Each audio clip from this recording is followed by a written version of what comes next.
We're not afraid of you.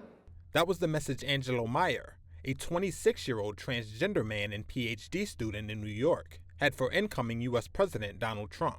Someone who, while on the campaign trail, repeatedly said he would end gender-affirming surgeries in healthcare and vowed to ban transgender female athletes from participating in women's sports. They're not into the transgender operations. They're not into men playing in women's sports.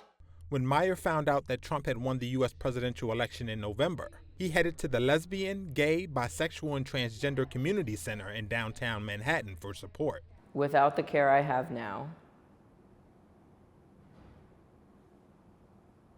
I would go far as to say I think I might be in the percentage of people who don't make it to the end of Trump's presidency.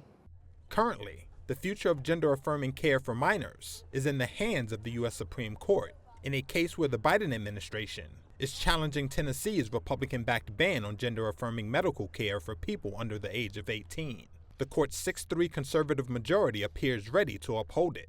The question is, who's best to make the decision? Dr. Carla Smith is the CEO of the Lesbian, Gay, Bisexual, and Transgender Community Center in New York City.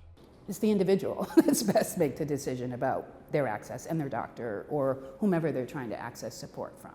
I don't necessarily know that the federal government making that decision is a good idea, but I certainly don't think that we should have differences between the states.